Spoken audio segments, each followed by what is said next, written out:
Mark Carney can't win right now, can he, Peter? No, it's a difficult one because, having given the statement he did last week, then all of a sudden the inflation numbers move in the opposite direction.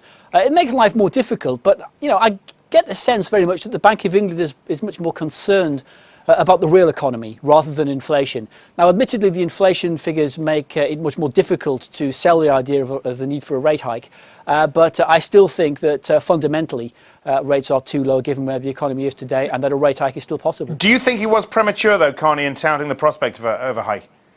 Well, I think the timing is suddenly looking a little bit less than optimal, shall we say. But I think given where we are in the real economy, I think he's trying to preempt potentially something which is going to come out of tomorrow's MPC minutes. Yeah, and you say real economy. I mean, we've got, CPI down to 1.5 from 1.8 on the one side. House prices in the same month up 10%.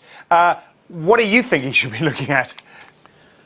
Well, I think he's got to look at things, well, he's got to look at the picture in the round. I don't think it makes any sense to pick on one individual indicator and say, well, this is what we should be looking at.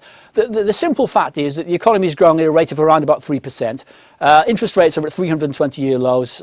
In my view, the two don't match together, and a small rate increase is warranted, probably sooner rather than later. But that doesn't mean to say any time in the next couple of months. It's probably sometime before year end. What do you mentioned the minutes. Do you think we're going to see more of a split tomorrow?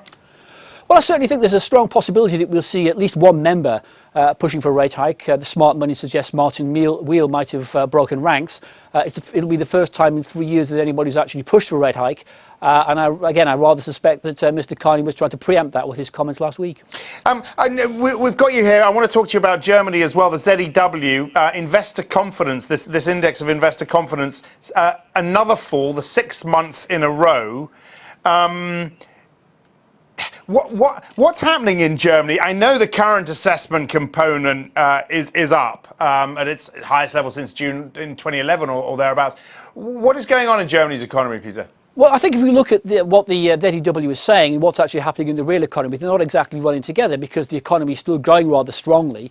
So I rather suspect that what the ZEW number is saying is, we just can't keep going on at this 0.8% per quarter pace. That's reasonable. I don't think we should get too hung up about the level of the index so much as the trend. It's come off from recent highs. That's fine. I'm not too pessimistic about the outlook for Germany. I think we're going to be okay for the next year or two. But it's the rest of the Eurozone, I think, where we have more concerns.